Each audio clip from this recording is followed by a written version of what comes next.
thatmovieguyUK.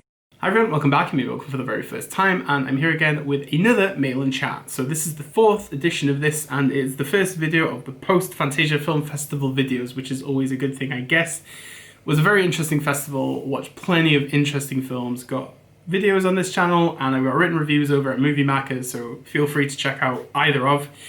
And as you know, mail and chat is a thing where I show you what I picked up over the last month, and then just have a chat about it. So let's get digging in. Autumn fastly approaching, horror films have started creeping into my life again.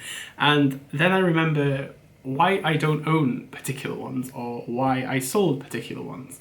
And this is mainly over Halloween. Halloween is a series that I love, but sometimes I just get rid of the editions I have and then I have to then go backwards to get them. But now I'm permanently not going to flip any of my Halloween Blu-rays unless there is a new definitive box set, which I'm slowly anticipating.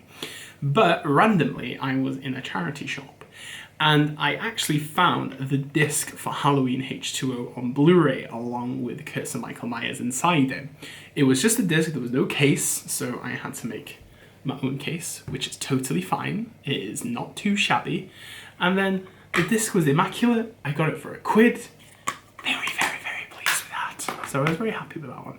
Then on the Halloween, I actually got my first two Scream Factory titles. Now I have Halloween 2 and then Halloween 3. Shame that there's no more, but it's fine. Halloween 3 is my personal favourite of these two. H2O is pretty special in my eyes, as most of you know anyway, but H3, I'm going to call it for now. I enjoy the uniqueness of it, and the concept of the non-Michael Myers narrative is something that I truly love. So very happy to finally own some Scream Factories and of a franchise that I truly adore. Next up, I picked up Freddy vs. Jason. This is pure popcorn horror cheese. I think this is the first Elm Street film or Freddy Krueger film I ever watched, and it kind of really sucked me into the whole concept of Nightmare on Elm Street. Honestly, I think this is a blast. It's so highly rewatchable. I've never owned it, but it's always been on Sky. But I thought to myself, things always disappear.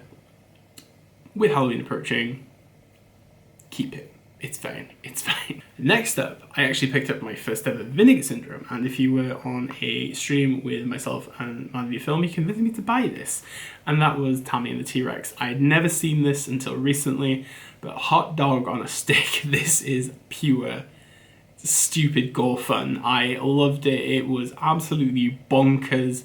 This Vinegar Syndrome edition is very good. I love all the bonuses, features, and everything like that. So I'm going to keep an eye on more on other Vinegar Syndromes that I may be interested in. But this one is totally worth buying. I think Denise Richards is absolutely hilarious. Paul Walker at the beginning of this film. And then obviously this dinosaur walking around and just looking totally shit. Loved it. Absolutely fucking loved it. So this is the last of the horror ones that I picked up recently, but I picked up Halloween, The New Generation with Matthew McConaughey and Renee Zellweger. This one, again, stupid bonkers crazy. I don't really think it fits into the aesthetic of Texas Chainsaw, but I got this for €8 from Germany, so I was actually quite pleased with that price.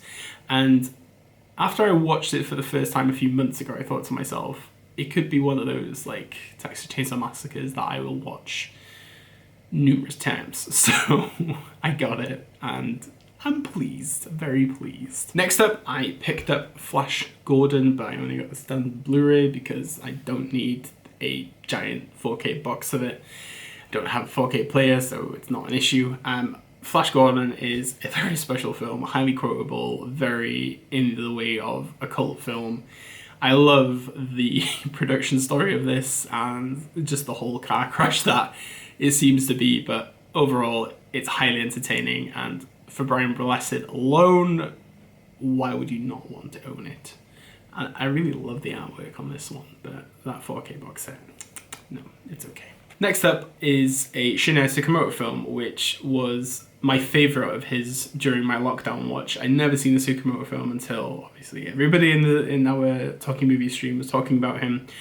And A Snake of June, I think, is absolutely mesmerising. It is like the Eyes Wide Shut of Japan in my eyes. This is a sinisterly twisted erotic story that is very effective for a very short run time. Third window, obviously, give good treatments to these films. Very glad to own it. Shame I don't have a slipcase, but it's okay. I will survive. One of my favourite films during lockdown was Hal Ashby's The Last Detail. I managed to get this from HMV, and I think this is the limited one with the booklet and stuff, which actually shocked me to find it in a HMV. I thought they'd be gone by now, but still, it's fine.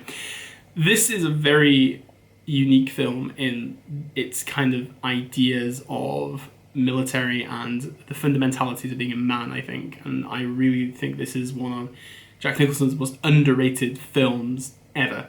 I truly love the whole concept of The Last Detail. If you haven't seen it, you really should. I know there's a cheaper version of this come out on Blu from Indicator recently. So if you haven't seen it, see it. It's good. I've got 2 Criterion pickups for you right now, and the first one is A Night to Remember, probably a better version of Titanic, I guess. This was a film that I fell in love with when I was a lot younger, and my grandmother, I think, got me a VHS of it. I used to have a British Blu-ray of it, and I flipped it, but knowing that there was a Criterion available, I finally managed to get this for like £20, I think, which was a good deal. Because normally these go for like 30, I don't know. It's always strange, but honestly, A Night to Remember is a lot more focused on various people on the Titanic rather than just on one couple.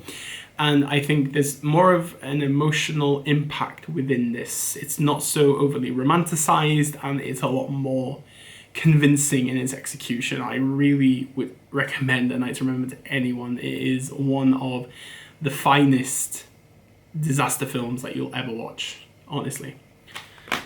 My next Criterion is Noah Baumbach's Marriage Story. I went for the region A because I hate the certificates on the British ones, so this cost me a little bit more, but I generally don't care because it was one of my favourite films of the last decade. It was one of my favourite films of last year. It's almost been a year since I saw it at Venice, and this film, freaking, it breaks me every time. It is an absolute masterpiece, I think, in my humble opinion. And Adam Driver was fucking robbed by Joaquin with this film, because Being Alive, the minute he sings that, is game over for me. Marriage Story is available in the UK right now, so you can see it on Netflix even if you don't want to own this, but for me, I wanted to physically own it because I have a big connection with this film. Sometimes I've been dabbling in cutting covers and stuff and making my own covers, and Jonathan Glazer's Birth has pissed me off because there's no Blu-ray of it, so I made my own Blu-ray version of it. It's a simple DVD, which I got for £1, but I just fixed it up, gave it a nice black case. Again, underrated film, underrated director. If you've seen Under the Skin, if you've seen Sexy Beast, Birth is a tremendous film that deals with grief and identity. One of my favourite Nicole Kidman performances. Just watch it. It is absolutely brilliant. As some of you know, I've been very busy over the last couple of months, and I've been earning my money, been making that bread, and yeah, I thought to myself, you know what, I'm not going on holiday this year, I might as well get some stuff that I'm gonna enjoy for a while. And finally, I have the Alejandro Jodorowsky box set from Arrow Video. I've seen 3 of these films. I've still not seen Psychomagic. This was like one of the main reasons I bought this box set. I love The Holy Mountain, El Topo. Phantom Release, I've seen it, but I'm definitely gonna check it out again. It's a shame that Santa Saga is not in this set, but honestly, this is one of the best Arrow box sets I have seen. There are so many unboxings of this. I'm not going to open it up and show it to you because you've seen it by now. But honestly, this Jodorowsky box set has been worth the wait. Next up, as you know, David Lynch is my hero. He is the Lord and Savior of cinema, in my opinion, and the greatest man alive, including the daily weather reports that we get from him. I actually picked up the Art House 10 film collection of him. Yes, I do own all of the Lynch films on separate Blu-rays, but I've got rid of a lot of the standard ones. I only kept Blue Velvet, my Criterion, Mulholland Drive, my Criterion, Elephant Man, and I've got a special edition of Twin Peaks Fire Walk Me from MK2 in France, which I'm never ever going to sell. But still, I thought to myself, this is going to be easier with shelf space wise, and I prefer having them all together, just as I have my Kubrick set and my Hitchcock set. So David Lynch, everyone, is a sturdy box. I got this for £55 from a friend of mine, so thank you very much, Jordan. Now, this one was a bit of a hassle to get, but it got here eventually, and that's the Midsommar Director's Cut. You've probably seen this on my Twitter account already. Midsommar, one of the best films of the last 10 years, as mentioned numerous times. I fucking love this film. Unfortunately, though, they sent me the 4K, not the Blu-ray, and I don't have a 4K player. So currently, I cannot watch this, but I own the director's cut on a standard Blu-ray, so I'm going to keep that for a bit and then sort out the 4K situation another time. You've seen loads of videos unboxing this.